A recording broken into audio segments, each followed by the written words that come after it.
Donji is the second suspect wanted in connection to Hassan's murder. Donji is described as a black male with a prominent scar above the left side of his lip. Homicide investigators believe he may be in Northern Ontario. A 17-year-old unidentified female suspect, in the meantime, has been charged with first-degree murder. The unidentified suspect is expected to make her initial court appearance in court today. Residents in Quebec can now be fined for not wearing a face mask in public spaces. As CTV's Jeremy Sharon tells us, the mandatory order came into effect yesterday.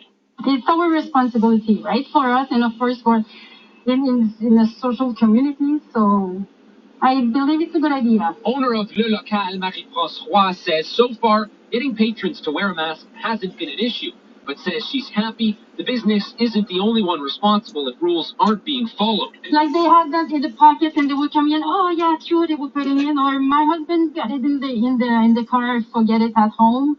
But not anymore. Definitely not anymore. With these latest measures in place, the Quebec government has asked police to increase their presence in certain indoor areas and is asking citizens to be vigilant about each other's behavior. Quebec was the first province to mandate the wearing of face masks indoors, and now they are the first province to impose these strict penalties. A teenage girl has been charged with first-degree murder in the death of a young Ottawa man. Meanwhile, investigators continue to search for another suspect. 21-year-old Mohammed Hassan was killed on July 27th, and his body was found along a walking path behind Samuel Genet High School. Meanwhile, a Canada-wide arrest warrant has been issued for another suspect in the murder. Investigators believe 21-year-old Jeffrey Donji is in Northern Ontario. Donji is described as a black man, 6 foot 2 inches tall, with a prominent scar above his left upper lip.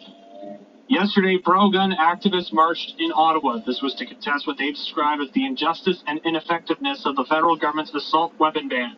The Canadian Coalition for Firearm Rights is behind the outdoor event on Parliament Hill, dubbed an integrity march to advocate for the rights of its members. In May, the Liberal government announced it would be banning a range of 1,500 types of assault-style weapons. The government said these weapons were designed for the battlefield, not hunting or sport shooting. Continental Bagel in the Byward Market will close its doors by the end of October. It's another local business being swallowed up by the pandemic. CTV's Dave Charbonneau has more. Travel restrictions, combined with the fear of contracting COVID-19, has made it near impossible to keep their business alive. We rely a lot in tourism, and the market is not like before. When they took on this challenge in 2003, they knew nothing about bagels, but over the years learned through experience to make some of the best in the city. It saddens us because they're wonderful people that has become part of our ritual to come into the Byward Market every weekend, and having a bagel here is how we would start our visits. For those of us who live in Ottawa for a real long time, these cornerstones and anchors are missing, and Ottawa will be a very different city. Other restaurant staples in the Byward Market swallowed up by the pandemic include Tucker's Marketplace, the Highlander Pub, and the Fish Market. Yesterday kicked off the 12th annual Army Run. This year, it's a virtual event running until September 20th. CTV's Sean Barton has more. It's a time where Ottawa typically sees thousands gather at once, running in support of those willing to risk their lives to defend the country. And though 2020 is a virtual event that won't see the same crowds, it will still hold the same sentiment. Chief Petty Officer Cheryl Bush says Soldier On is giving her life back. The serving member has battled lower body injuries and bouts of PTSD for years. Soldier On is a Canadian Armed Forces program which contributes to the recovery of ill and injured CAF members and veterans by providing opportunities and resources through sport and recreation. Money raised can mean the difference between life and death. Helping to kick things off with a 21K run, Afghan war vet and Minister of National Defense Harjit Sajjan joining a small group at the National War Museum. Others have until the 20th of September to complete their own runs. Sean Barton, CTV News. Those are the top stories. Your next CTV News update at 10:30. From the CTV Weather Center today, we'll see showers off and on throughout most of the day. It should end later this afternoon. A risk of a thunderstorm, anywhere between 15 to 25 millimeters of rain could fall. A high of 20 will feel like 25 with the humidity. Tonight, partly cloudy, chance of showers, a low of 9. Tomorrow, mainly sunny day with a high of 15. And for Tuesday, a mix of sun and cloud, a high of 18 degrees. Right now, the capital, it is 15 degrees with some light rain outside. And now you're up to date. From the CTV Newsroom, I'm Zach McGibbon.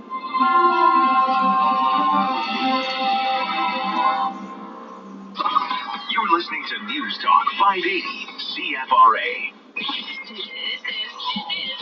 Good morning, Ottawa. This is The Goods with Dahlia Curtis on News Talk 580 CFRA.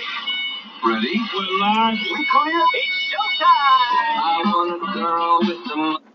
An editor, the speaker, and the author of the best-selling book Raised Bed Revolution, and of course the newly released Gardening Your Front Yard, and that just came out this past spring.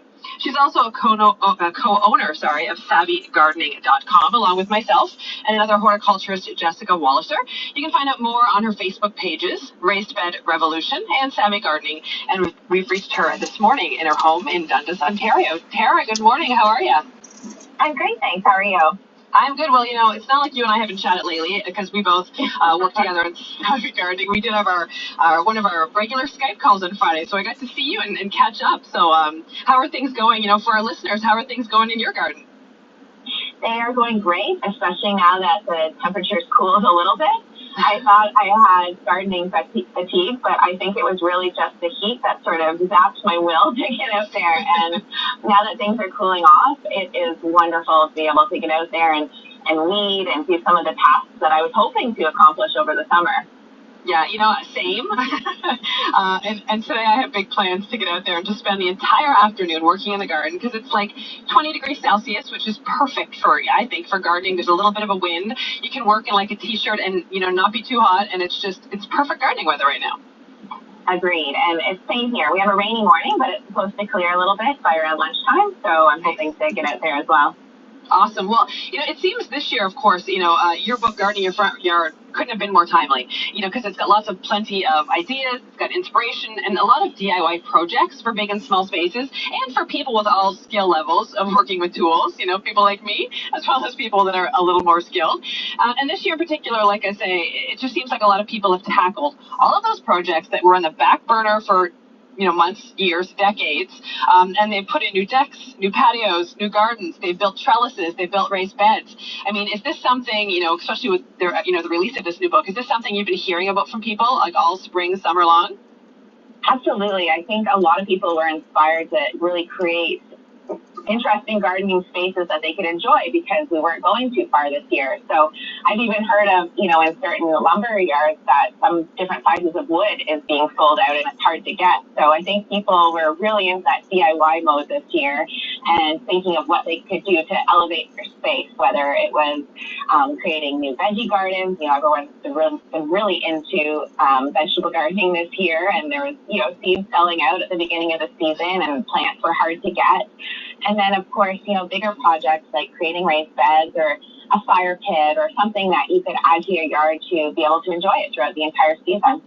Yeah, and I'm totally guilty of that. We actually finally redid our deck, an outdoor living space, and, I expanded my perennial pollinator patch, and, you kind of forget, like, it's been a few years since I put in an ornamental garden, and I forgot how much fun it is, and picking out the plants and watching them grow, and right now it's just a bloom already, because I bought relatively large-sized perennials, and, and it's given me the bug now, Tara, to put more gardens in this fall, and do I really need a back lawn is the question I have to ask you. I don't think I do.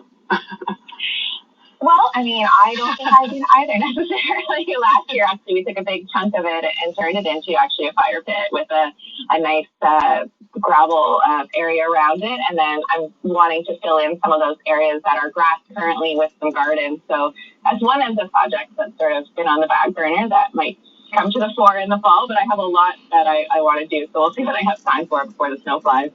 Yeah, I was wondering if, again, you write a lot about projects in both Raised Bed Revolution and Gardening Your Front Yard. Are there any, I was thinking, what are the tasks on your to-do list? Because I know, thinking of the book process itself and writing the book, where you do a lot of DIYs, I have so much respect for that, because it's a lot of work to build them and capture them in photography and then write about them, just so you can show, all these different fun projects. So, do you have anything specific in the next, say, either this fall or next spring that you really want to add to your own landscape?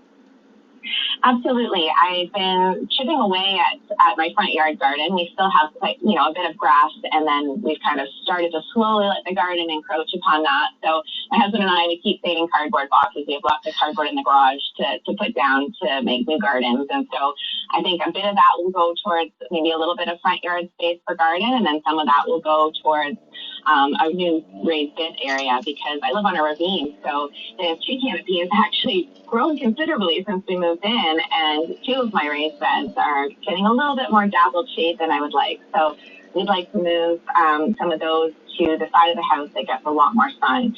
So that's sort of on the project list for this fall. Nice. And you mentioned cardboard, and for our listeners maybe that don't have any idea why you're saving cardboard for gardening, can you tell us why?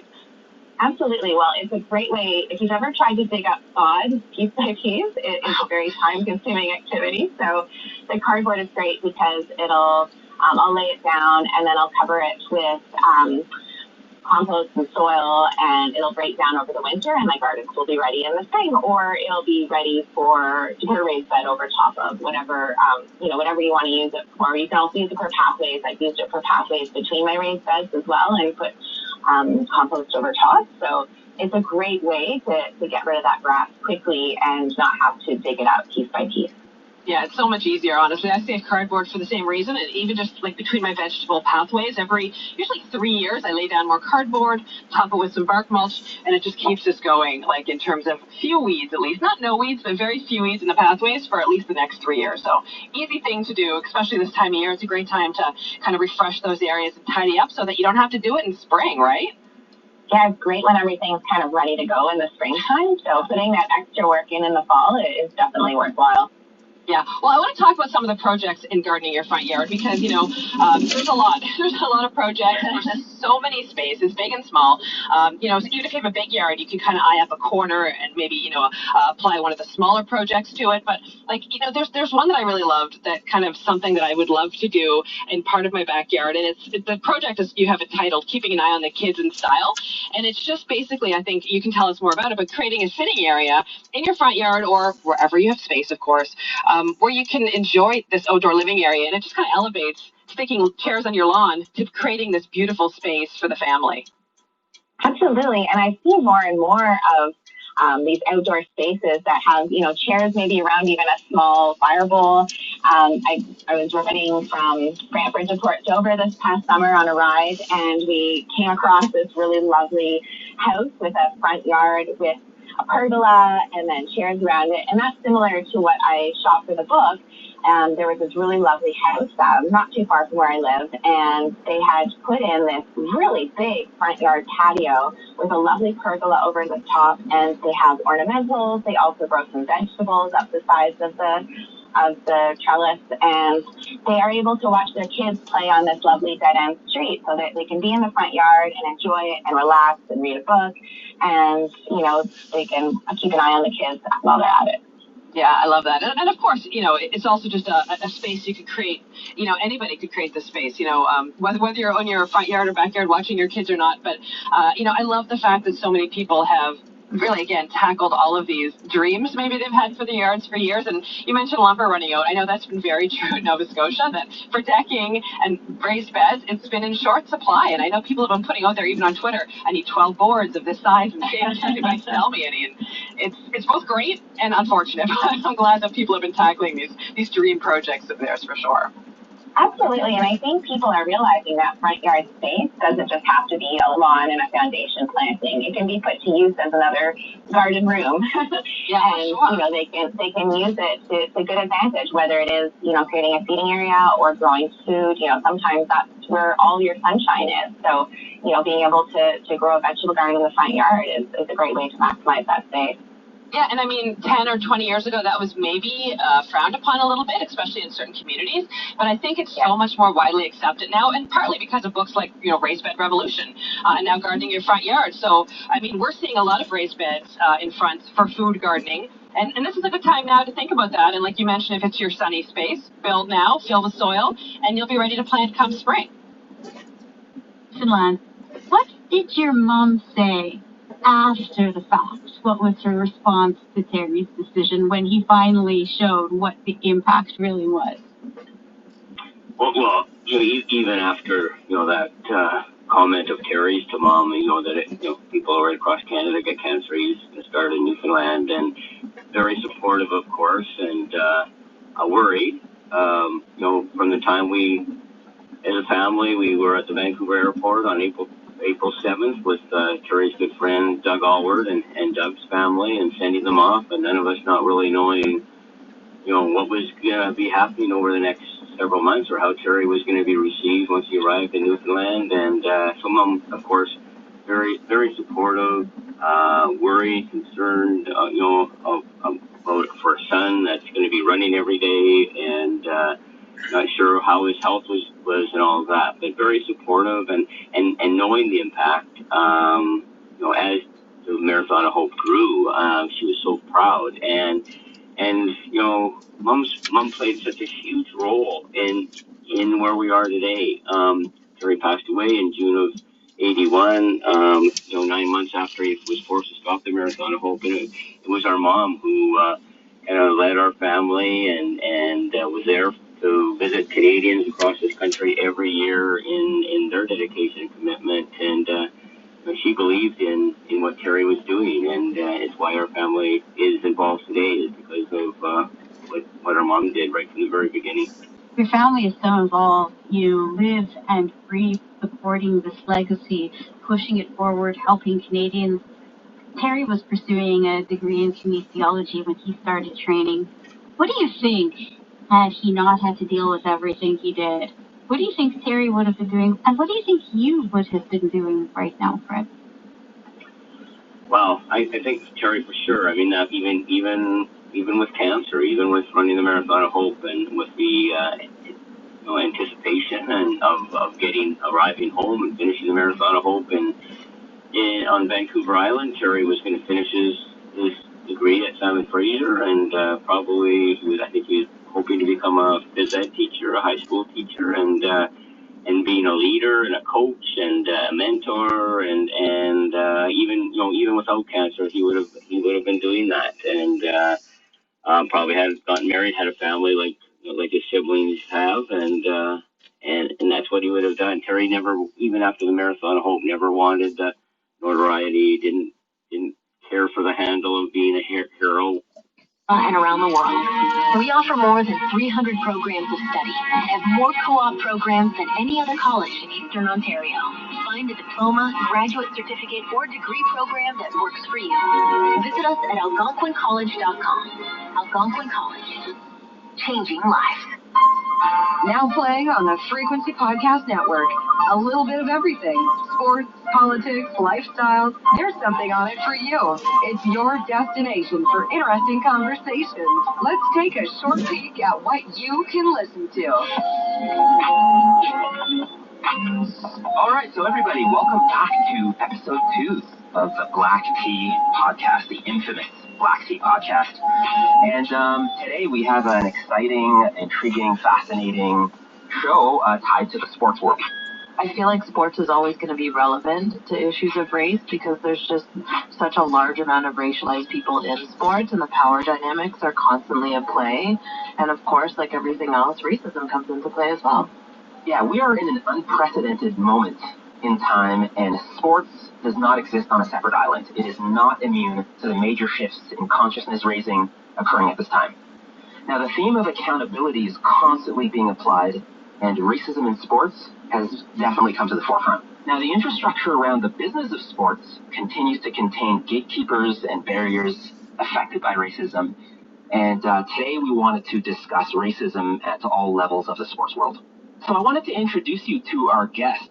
He goes by the name of Morgan Campbell, and I'm going to tell you a little bit about Morgan before we get into it. Now, Morgan Campbell is a super accomplished journalist based in Toronto, and he had just joined CBC Sports as their first senior contributor after spending 18 standout years at the Toronto Star. Morgan Campbell, how goes it? Man, it goes well. It's an interesting time in sports and in journalism. To hear the rest of the podcast, find it on frequencypodcastnetwork.com. Follow them on Twitter at FrequencyPod, or listen anytime from your favorite podcast app. Welcome back to The Weekend Gardener with Nikki Jabbour on 1310 News. Once again, here's Nikki. At 7. Once again, here's Nikki. Hey there, welcome back.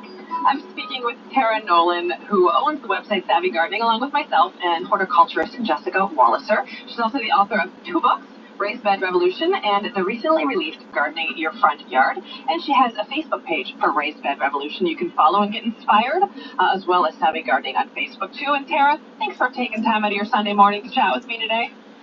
No problem. This is great. Well, it's so fun. It's always great to catch up with you. Well, of course, you're a raised bed gardener. Food, flowers, you grow so many different types of plants in raised beds. We have so many new raised bed gardeners this year and other folks growing in raised beds. What do you do in terms of soil care or cleanup or prep, in late summer or autumn to your beds? Well, I definitely pull everything out because despite that, the odd tomato gets dug in, and I find I have a lot of seedlings in the spring. So I know that there's lots of articles, even on Savvy Gardening, we talk about leaving your garden for fall and not necessarily cleaning everything up. But I do that in my veggie. I do clean up my veggie gardens, and what I'll do is I'll chop up some of my fall leaves once they start to fall, and I'll add those to the soil. I am going to get a load of compost to dig into my raised beds just to add some nutrients back over the winter, and also it's nice because everything will then be ready in the springtime for me. Yeah. And I take all my trellises out, I clean those off and store them. There's lots of things to put away and just clean up around the garden, get rid of any weeds and that sort of thing.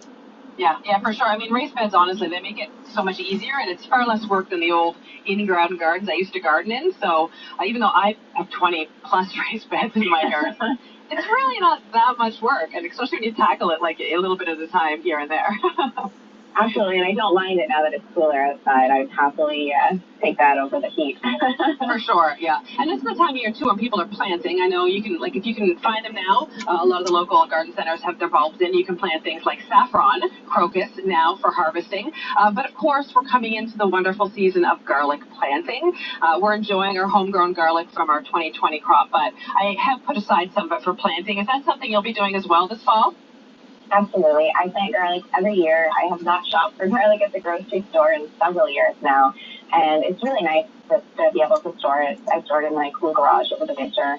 I actually use Jessica, her method now of when I clean the garlic, I put it into the egg cartons to store, which is a really great tip.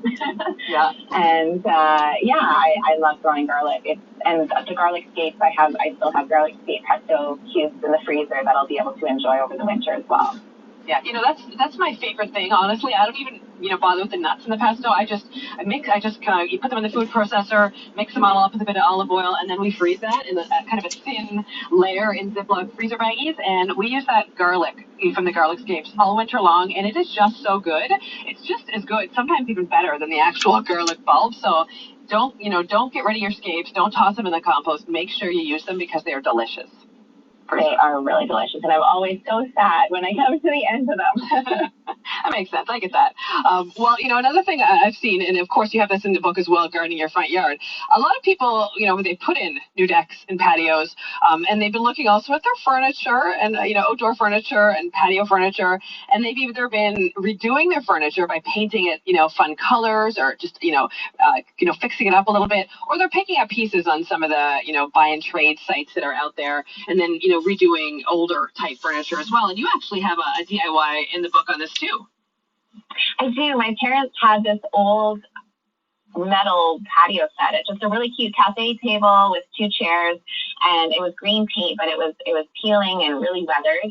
And I basically just took a yellow chalk paint it was an Annie Sloan chalk paint, and I painted it. She has an outdoor paint, so I used that, and it's UV resistant, and there's a really great top coat so you can seal it all in. And yeah, it was really fun because it was such a quick and easy DIY, and they have it out front of their home now, and they have my mom